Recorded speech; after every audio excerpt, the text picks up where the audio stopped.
Testing, testing. Bubs is a good boy. Bubs is a good boy.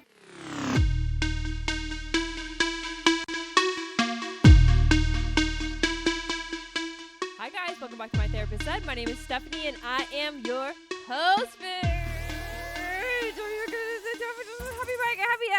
Friday.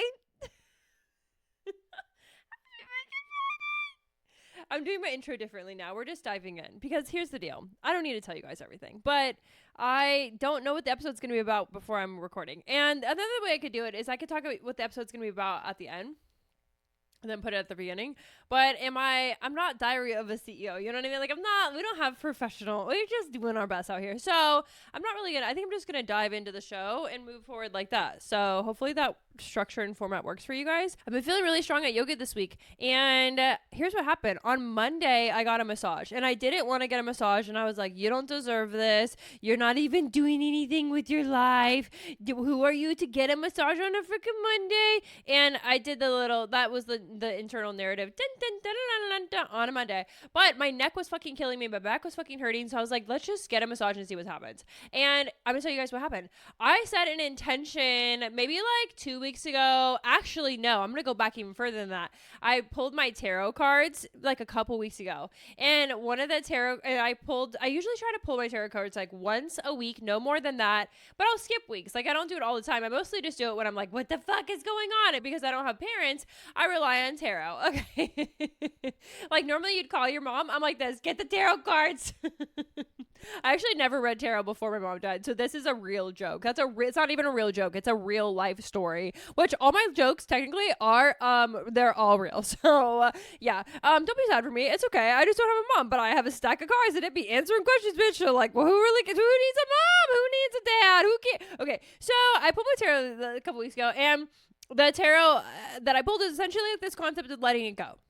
Like just like letting it go. And the feeling I was feeling is that's so relevant because my job has been so stressful for me for the past years and years, right? Like ever since I started my private practice, it's been a fucking stressful ass experience between not being paid, between the portals being down, between just like the narrative online, you know, of like people be talking shit about mental health professionals so fucking heavy. And I'm like, but nobody's looking at the system. So anyway, clearly there's still something that's bothering me, but I'm trying to let it go. This is me actively real time. I'm trying to let it go, guys. So on Monday I got a massage, and in that massage, when she was like getting like the knots out of my back, it hurt so bad. But as I was in pain, I was actively thinking like, okay, think about the portals that were down and how upset you are that Magellan never paid you after those 8 sessions. And then I think you're not the only therapist that's navigated this. I know you're not, dude. You work for free and because other therapists work for free because these are systemic issues and nobody looks at it because therapists don't talk about this type of stuff.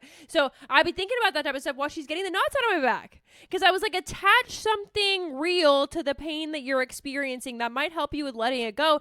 And low key, it kind of worked. Like, it's kind of a similar concept of like thinking about the things that piss you off the most when you're in a cold shower. You know, like this concept of like, just think about the thing when you're already super uncomfortable, and it kind of feels this feeling of like release, like where you're just like, once you get out, you're just like over everything. You're like, what did I care about again? Like that shower was fucking horrible. Or like on Monday, I'm like, I feel calm, cool, collected, and like, what was all that? And I'm like, because like I release physical tension, but I attach it to an emotional experience. Does that make sense?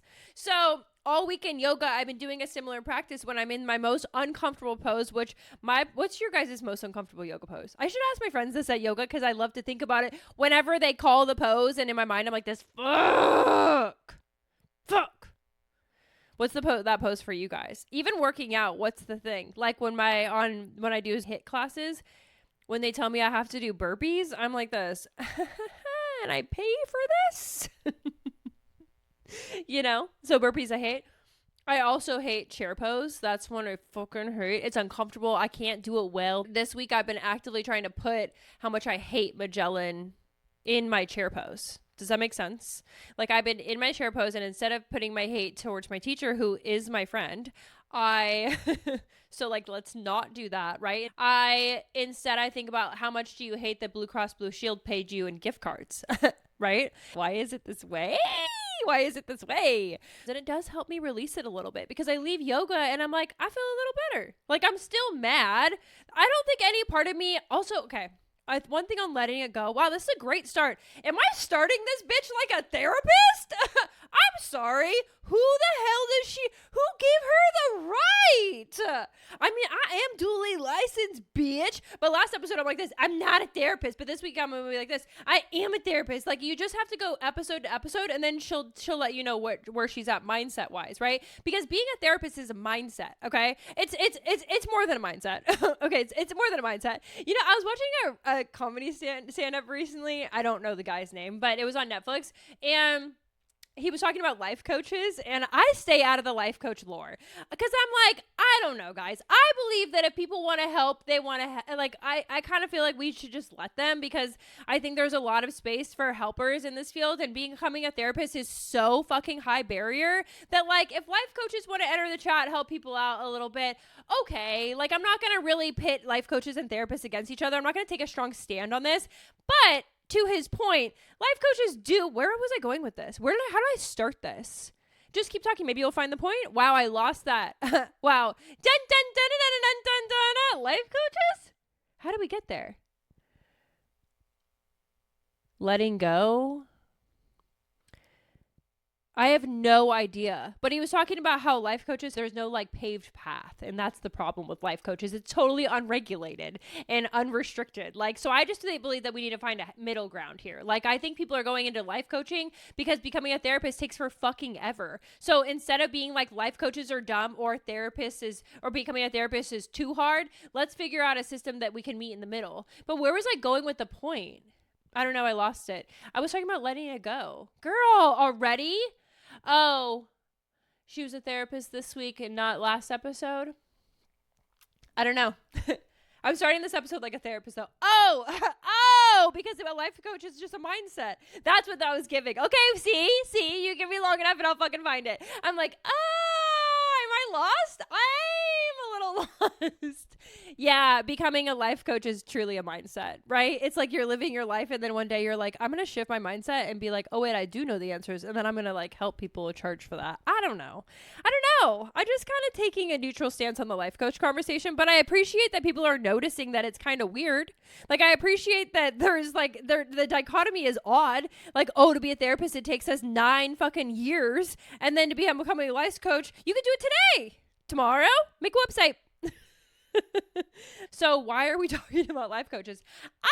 Today's a Friday and I'm wearing pink graphic eyeliner. So naturally, we're just diving in about anything that I've ever thought about. Welcome to the show.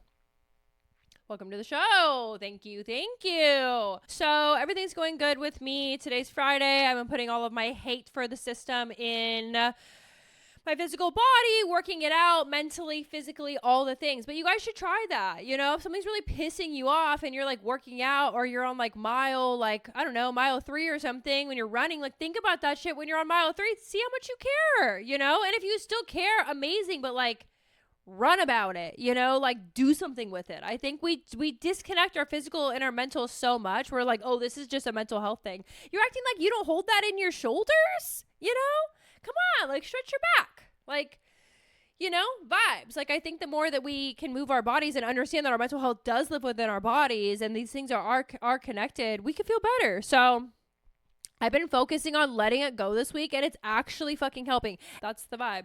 I'll be honest though, this industry has chewed me up.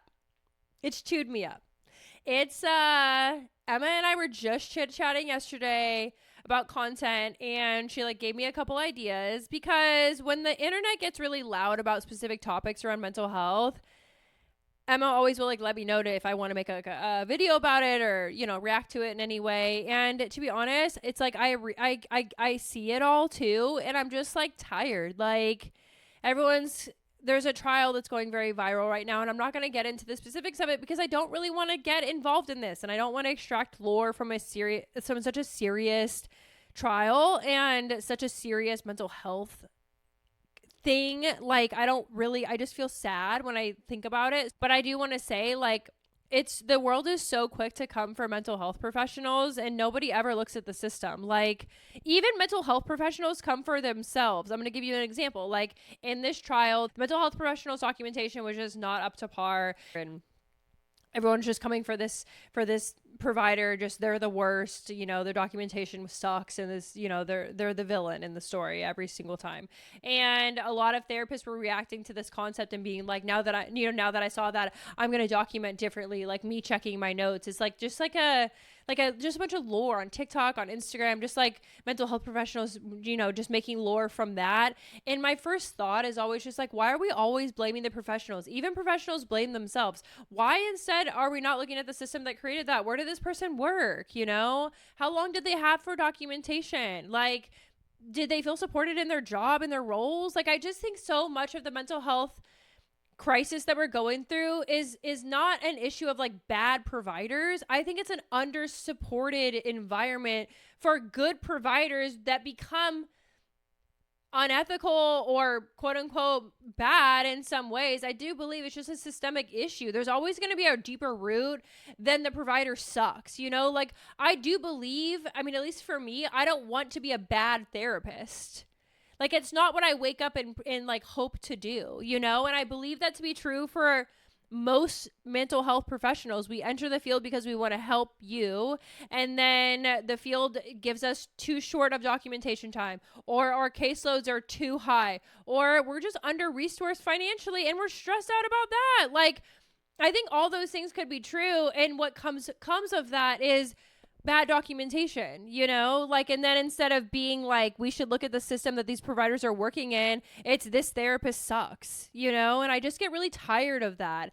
And I'm trying to not emotionally attach myself to it anymore, because honestly, I'm not a therapist anymore, and I don't want to be because of this. Like, I'm tired of the system being so broken and everyone villainizing the providers. I'm over it. Like, I'm not saying providers are perfect and we never make mistakes, but I am saying I'm very tired of the easiest conversation that always happens is therapists are crazy, this therapist sucks, things like that. Like, it's just a lot, you know?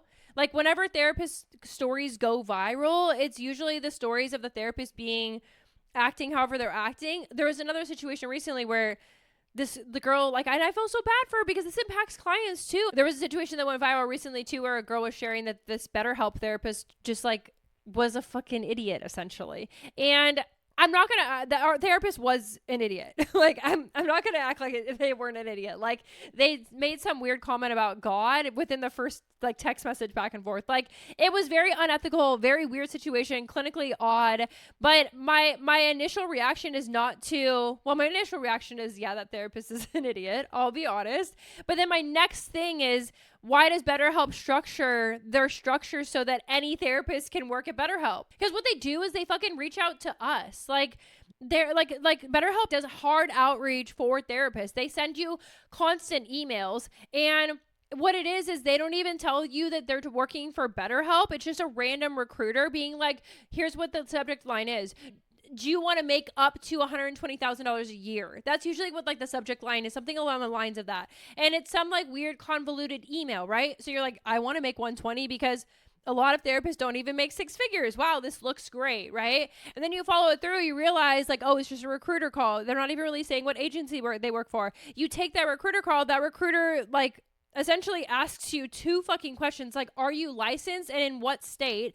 And then they'll hire you. Like, and then we're on to onboarding. That's all it also went for me when I worked under Grow Therapy. Same thing. Like, they recruit us. Like, we're not looking for these jobs. These jobs find us. And when a therapist has burnt the fuck out, not making enough money in whatever role they're working in, it seems very enticing. And I get why therapists join. So but the issue here is that we haven't vetted any of these therapists. We're not trying to go by specialty or anything. We're just like hiring whoever. So yeah, are we going to get some quote unquote crazies in the mix? Of course we are.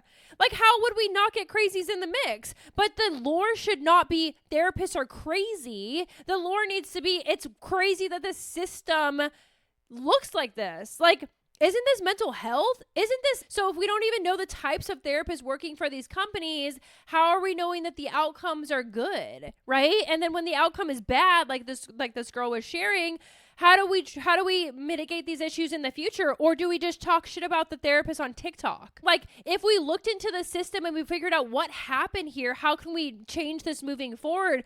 That would be a conversation I would 100% of the time be willing to have. I'd watch a million videos about how BetterHelp is improving their system. That I'm interested in. I'm not interested in just another TikTok with millions and millions of views being like therapists are crazy.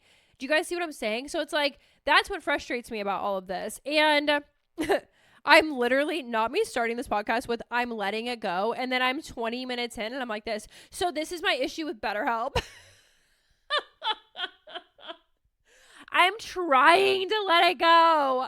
I think about it at yoga. I fucking take a cold shower about it. I go running about it. I journal about it. I make social media content about it. Yet I still can't let it go because I just feel like I haven't really seen someone talk about this as much as I'm talking about it in the way that I'm talking about it. So maybe after this episode, I'll really look, I don't know. But there's just stuff in this industry that drives me nuts, guys. And one thing I do love about Emma is she really sees this from my perspective. She was looking into that trial, what's going on online yesterday. And she was saying how everyone's coming for the therapist and their poor documentation. And she was like, I feel like this is something that would interest you. So we were just talking about it. And she was like, but I feel like people are putting the pressure again on the individuals, and therapists are coming for this therapist, and therapists are making lore about, oh, we need to document better, when it's not about any of those things. It's just not. It's we need to support the documentation time better.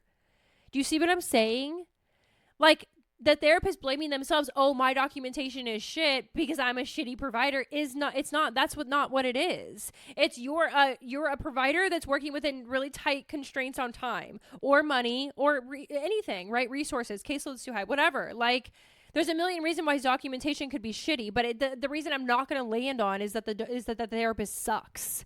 That's not what I'm going to do. I mean, last thing I'll fucking say about this, and I was ranting about this yesterday to Bubs, so sorry, Bubs, you were going to say it one more time. But like, BetterHelp asking for, they start a full-time therapist at BetterHelp at 30 patients a week. 30 patients a week is beyond a full-time schedule. Like, how ideally, I think in a perfect structure, you would get 1 hour of documentation time per one client that you see. That's what I think a perfect structure would be. It'd be 20 hours face-to-face, 20 hours of therapy. Wow, I'm so happy I'm getting this off my fucking chest. Thank you for fucking listening to me, because I swear to God, if no one hears anything that I've ever said, listen to this. An ideal therapist structure would be, and I'm a hiring manager and in the nonprofit space, community mental health, I understand that structure. I'm a private practice therapist that ran their own company for 3 fucking years. I understand private pay structure. I also understand insurance structure. I get all of it, guys. I understand all of it. I've been there and I understand it. And here's the ideal structure. It would be 20 hours of client facing, 20 hours of documentation time. I said what I said. So with that structure, if BetterHelp is starting therapists off of a full-time therapist 30 hours, that means you would need 30 hours of documentation time. That meaning that you would work a 60-hour work week. That's how that would look with the BetterHelp structure. I said what I said. 20 hours should be the max. And here's the deal to the non-therapist in the room. Documentation does not take us an hour every single time we see a patient for an hour. It doesn't. But it ranges so fucking much. And I'm going to tell you right now, 2 to 5 minutes is not enough time. It's like, why are we putting so much constraint on these providers? 5 minutes to type whatever you need to type?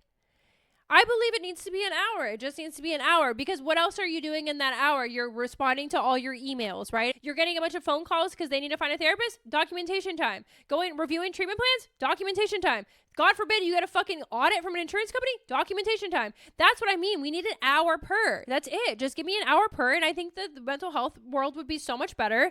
And in these wild murder trials that are going viral online and we're going through in the world, we wouldn't have all of these big problems if every provider had more time. We just wouldn't. I believe that it would still happen a little, but at a fraction, guys. I think so much of this bad therapist content or poor provider outcomes is from us being in a field with an unsupportive environment. Like, we're not given enough, but God, are we fucking judged when the outcomes are poor? And it's just like, you guys, like, it shouldn't be that way. We're pressed. Therapists are pressed. And Of course, things are going to be wrong.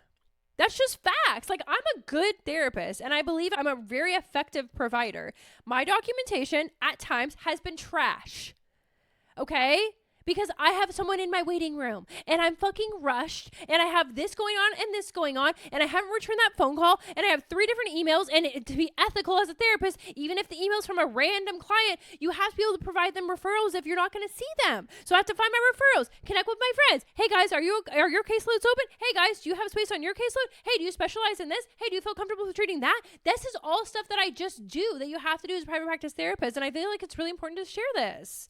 So you guys really know what the day-to-day is like. It's not just like sitting for exactly 53 minutes and then having 7 minutes exactly to document before your next patient. It doesn't look like that. It does not look like that, especially with high acuity. If we're dealing with mental health conditions that are high acuity, it becomes a little bit more challenging because maybe the client is late or maybe the client is really extra struggling and then the session goes long. Like, you're not going to just call it because you have to do something. No, you're here for the patient first, like within boundaries. But I mean, come on.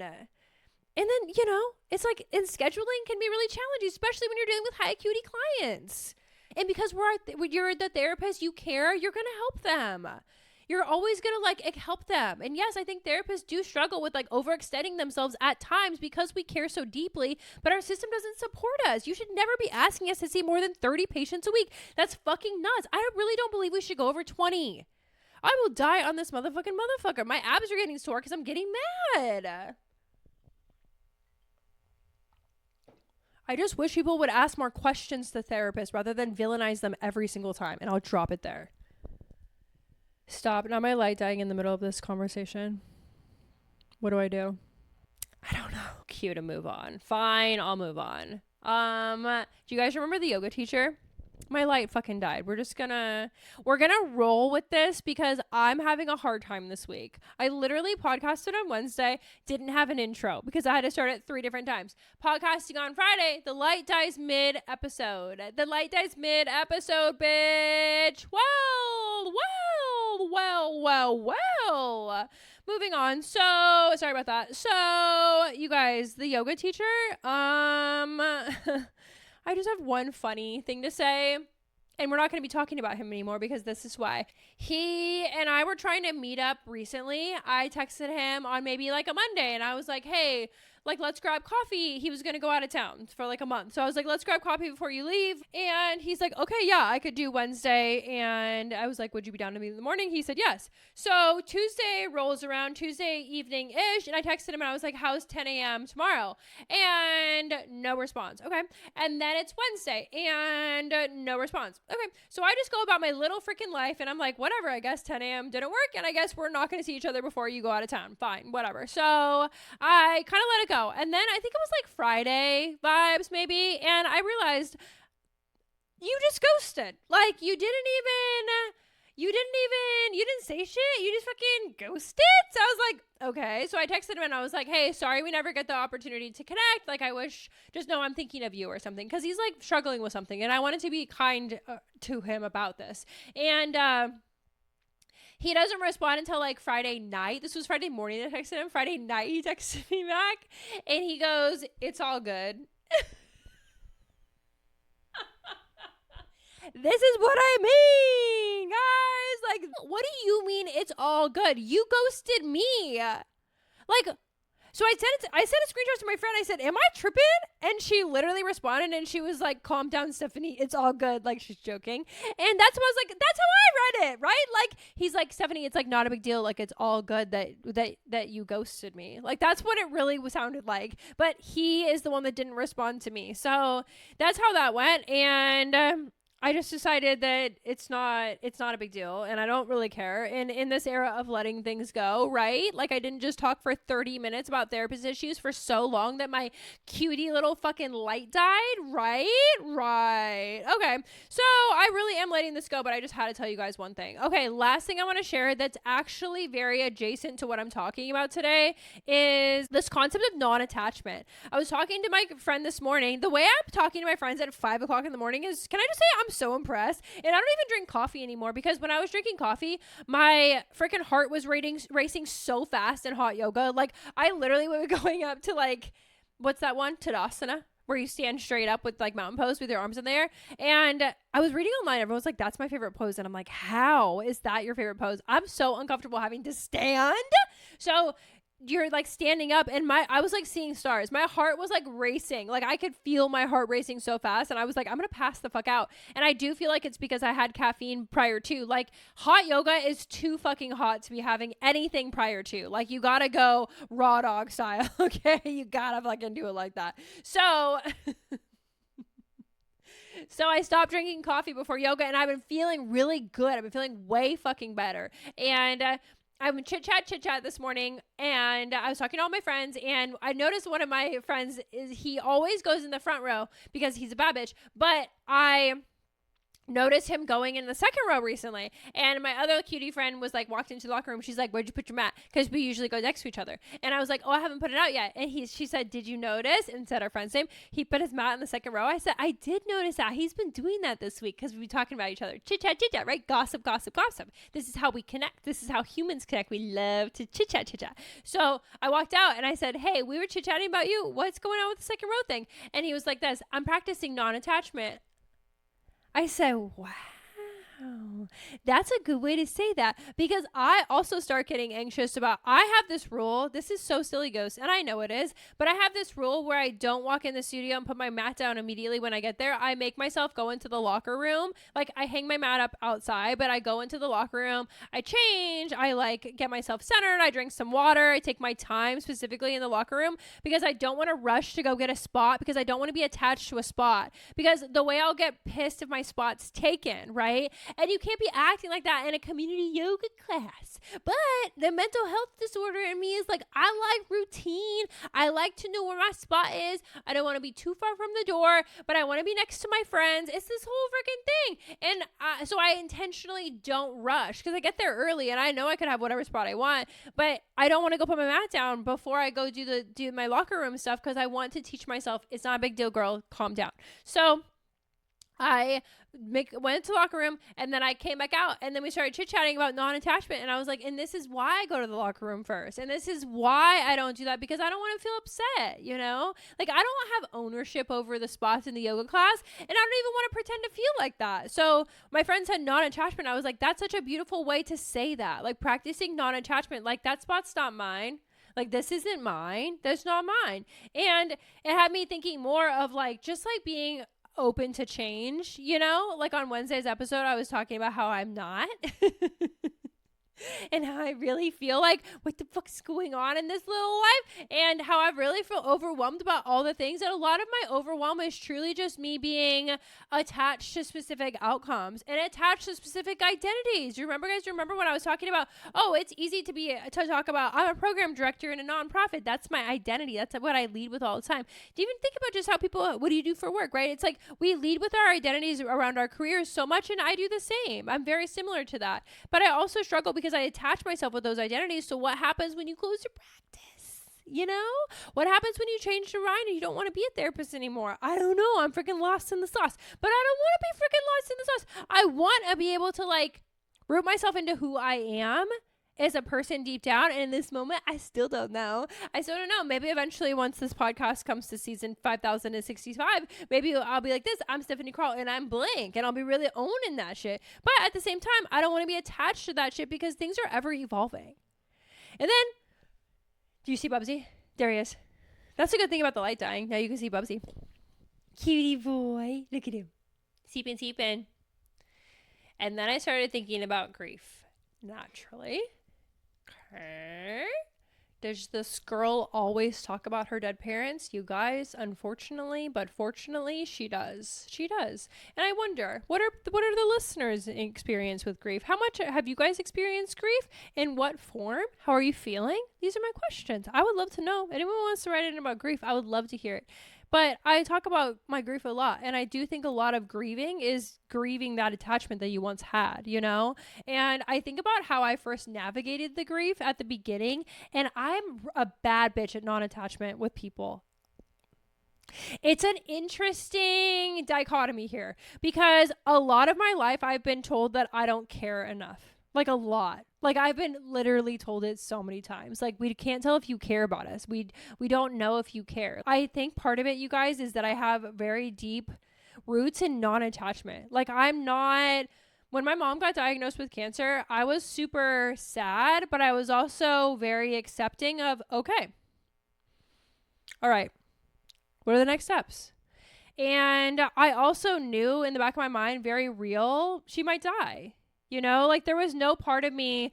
And I watched how other people navigated this, and other people navigated it quite differently. Even when I would tell my friends and family about my mom having cancer, people would always say, like, what's the treatment option? And once my mom's cancer really progressed, there wasn't anyone, right? And it's interesting, though, because people will still ask me, well, is she going to get better? Well, is she going to survive? Well, she's going to be okay, right? And that fell on me every time because I was, like, also, like, the spokesperson in my family, because this is just, I think, the role that I've put myself in. No one asked me to be, but this is the role I put myself in because I'm really comfortable being the spokesperson.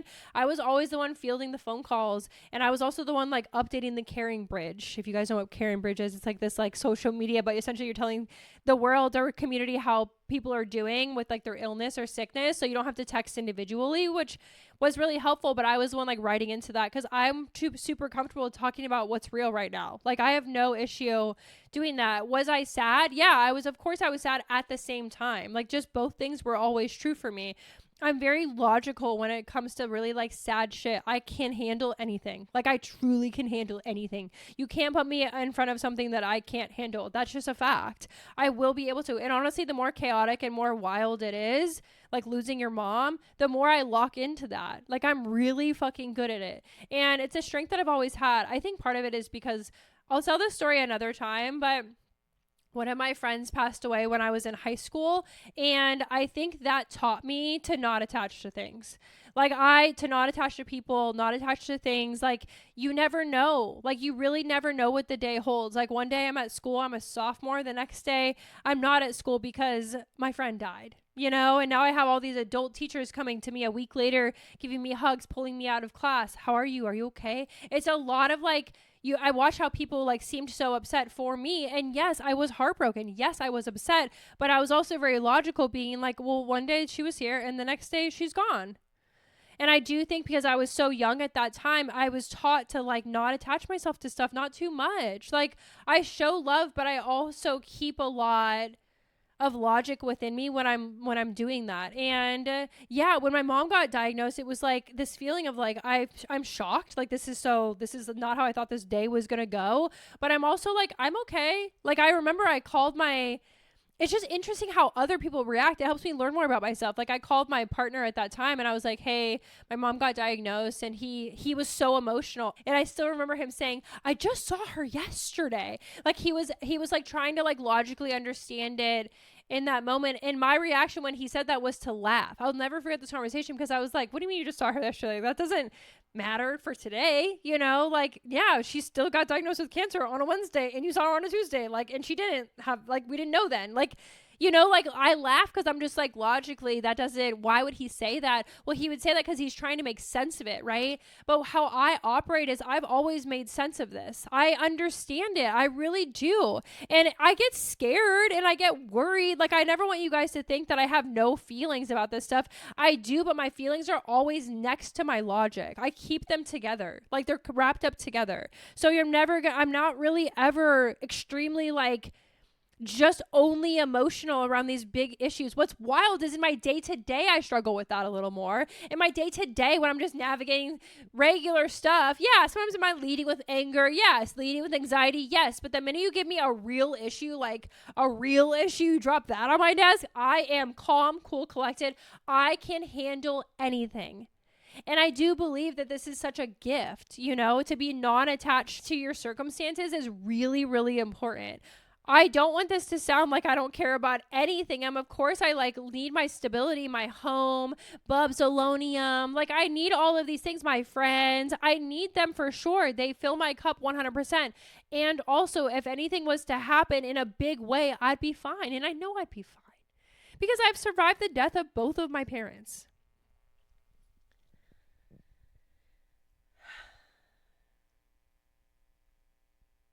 And I do think that this plays a role too into like my ghosting tendencies, you know, and like how with that friend, right? I totally just like ghosted her one day. I was like, I just don't have time for this anymore. Like that's the downside of it, right? Like the upside of it is everything I just shared, being able to be the spokesperson, being able to talk to all the people, hold all their emotions when, you know, my parents are navigating sickness and stuff. Like my neighbors would literally call me regularly with my dad too, because my dad also got sick at the end. And, they would call me, is he going to be okay? And I would just have to tell them all the time, no. But this assumption that he was okay, that he's going to be okay is so sad for me to share with people he's not, you know? Like, why are we assuming that everybody's going to be okay? We shouldn't.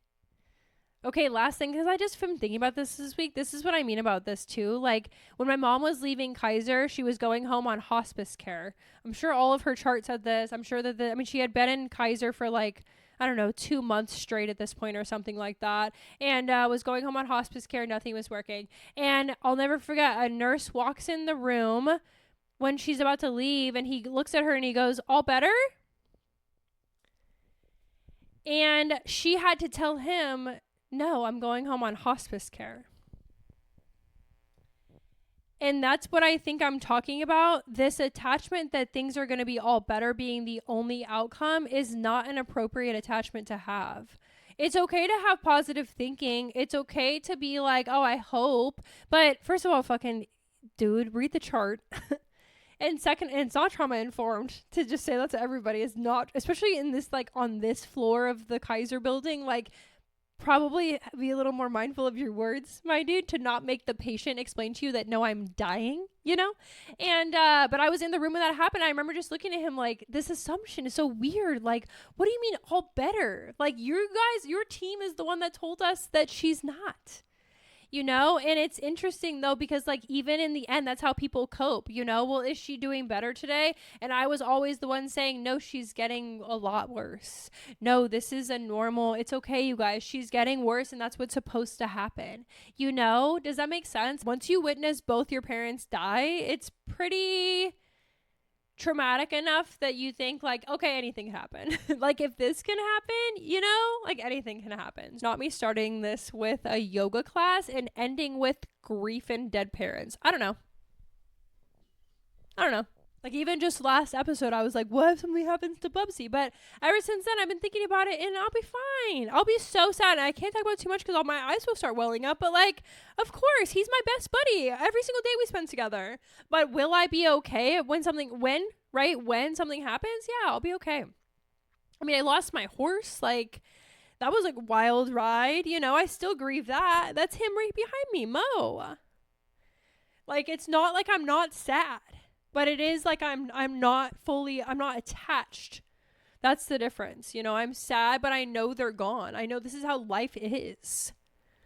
It just is this way. And life has handed me life hands everybody a different hand, you know, but the hand I was dealt is just a hand that has a lot of real shit in it, like real heavy shit and real heavy grief and real heavy, like, this is what life could be, worst case scenario. And I'm literally sitting in it, worst case scenario. Like, isn't that it? Like, someone gets diagnosed with cancer. Isn't worst case you die? Well, worst case, that's what happened, bitch.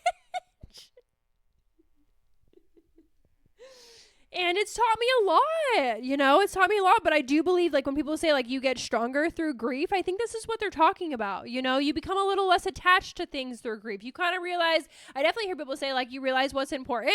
Yeah, you realize, like, focus on the day-to-day, focus on the people that are here right now, because we don't know about tomorrow, you know, that's some real shit. Some real shit is not, oh, everyone's gonna get better, oh, you're gonna heal, you'll be fine.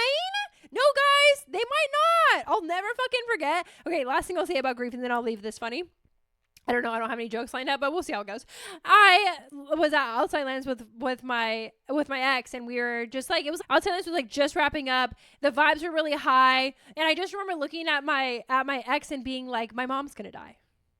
And she'd only been diagnosed for maybe a month at this point. She was very much so still involved in treatment, very much so still. Every single person around me was hopeful.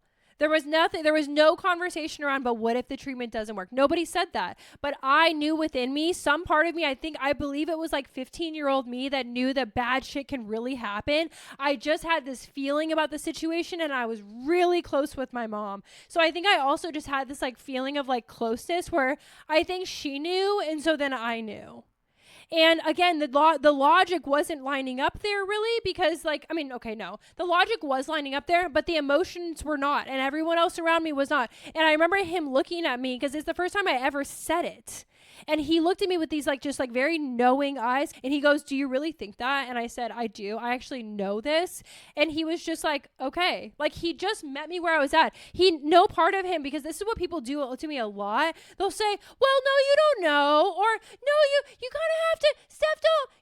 A lot. If it's in that tone, it's fucking happening to me. Like I've heard it a million times. And to be the only one that said, I never said it to anybody else. I only said it to him, because I'm not going to rain on everyone else's parade. If you guys want to believe that she's going to survive, go for it. Who am I to say, you know what I mean? Like, who am I to, but with him, and we were so close that I only felt comfortable really sharing this with one person, and at a fucking music festival, bitch. I do be raining on parades. One thing I be fucking doing is raining on parades, bitch. Like, I'm literally like this. Okay, now that we had that fun little time, I'm going to tell you really quick, my mom's gonna die. Okay, back to going to watch the show. Bye. Like, should we just like go over there or go over there? Like, are we feeling cold? Are we feeling warm? Are we having a good time? What's going on? Like, and he believed me, and I remember feeling so validated in that, because people never believe me. They never believe me. Even nurses and doctors didn't, and I never really spoke up a lot. But when my mom wasn't in the room, I would ask them outside, "What's the realistic outcome here, guys? Like, what's really going on?" Like, I would walk outside and ask them questions like this, because I wanted them to tell me for real. Tell me for really. And they would tell me something different than they told me in the room. You know what I mean? Because in the room, we want to have hope. In the room, we want to be like, well, here's all the positive outcomes, maybe, to help the emotional pain. But for me, that never helped my emotional pain. My emotional pain needs to be met with validation. Yes, this is bad. Yep, you might lose your mom. That's it. And then I'm like this, okay. Like, I'll let it go at that point. But if you don't let me hear the real of it all, I will struggle. So I'm saying all this to say, why are you saying all this? Do you guys remember when my light died? That feels so long ago from right now. What have I been saying since the light died? What's the point, girl? To be honest and real, I think, let me take a sip of water, but that's what I'm thinking. Just be honest and real with potential outcomes, guys.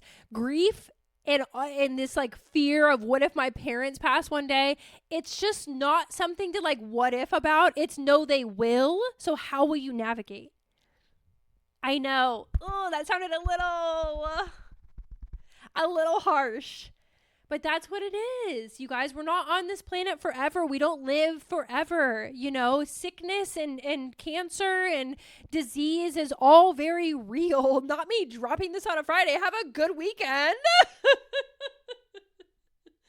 But for me, it kind of makes me laugh. And even in this moment, I feel a little lighter, because it feels refreshing to hear someone, even if it's me, talk about this in this way. It's kind of just you go to the day-to-day, you see how it goes. I don't know. Anything could happen, get honest with what's really going on. Face the issues. Okay, I will end it here.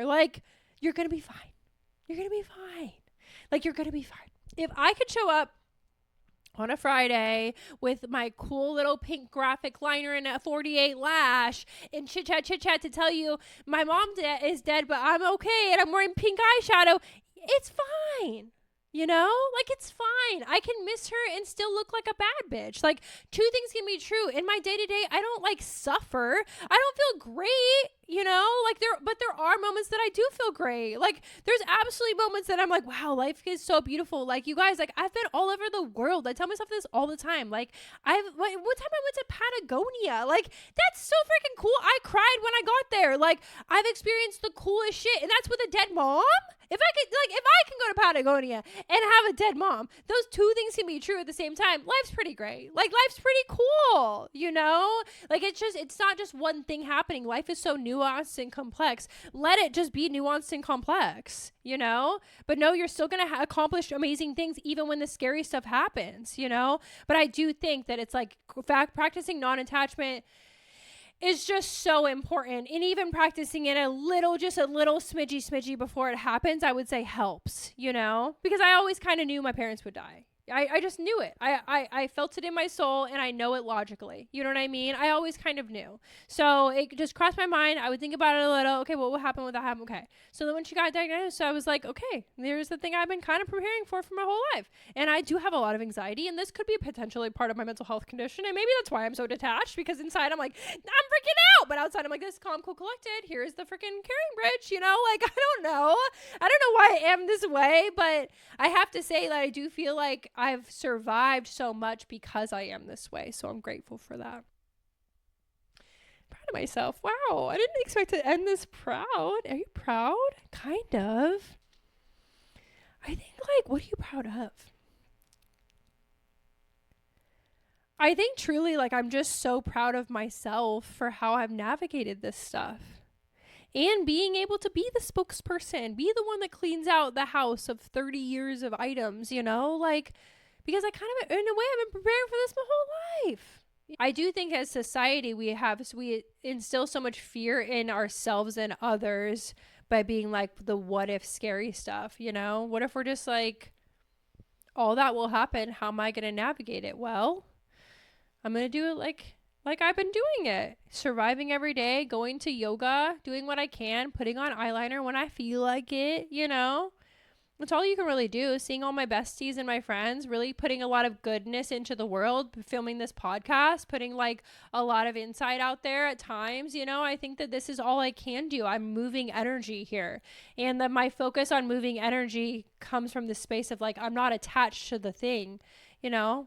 Like, I'm just not attached to the thing. I'm not attached to the outcomes of it all. I know that it feels good in this moment. I do believe this is me processing my feelings, my experience in this world. So I have to believe that's a good thing, you know? And I get feedback. You guys, like, really tell me that you like it. So I'm going to continue.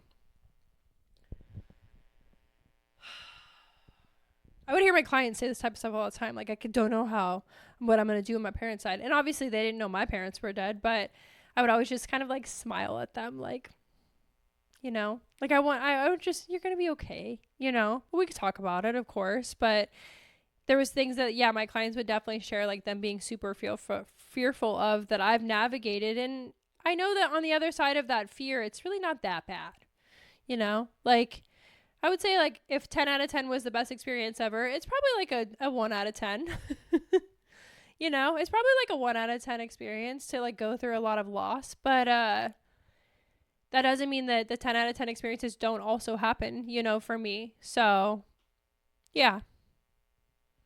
I love you guys so much. Bubsy said he loves you too. What do we have going on this weekend, Bubs?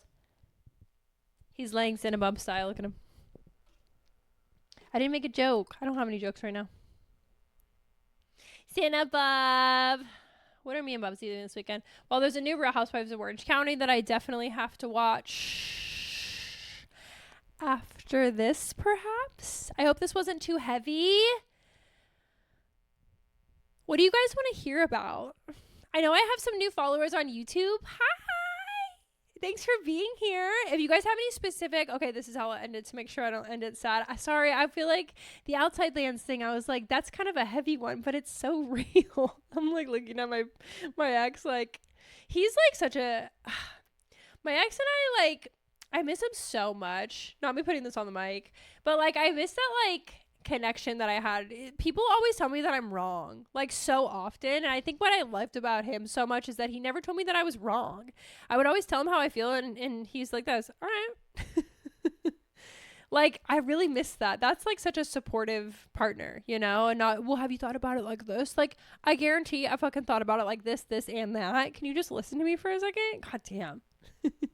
He never did that to me. He was so supportive. Okay. What am I doing? Was I going to end this on? No, I don't remember. Oh, yeah. If you guys want to write in and ask for things that you want me to talk about. Usually I just gain ideas from like my friends. They don't know I'm doing it, and I don't know I'm doing it either in the moment. My Botox is fucking strong, bitch. Hell. Hold on one second. I'm like this. What? What? You can't even. When I used to work at this beer bar, my friend, he's the guy. He would always could tell when I was getting Botox, and he would say, "Do this." Like the angry face, and I would try to do it just like this, and he would laugh so hard. He's like, "You have no movement." I'm like, "That's the fucking point."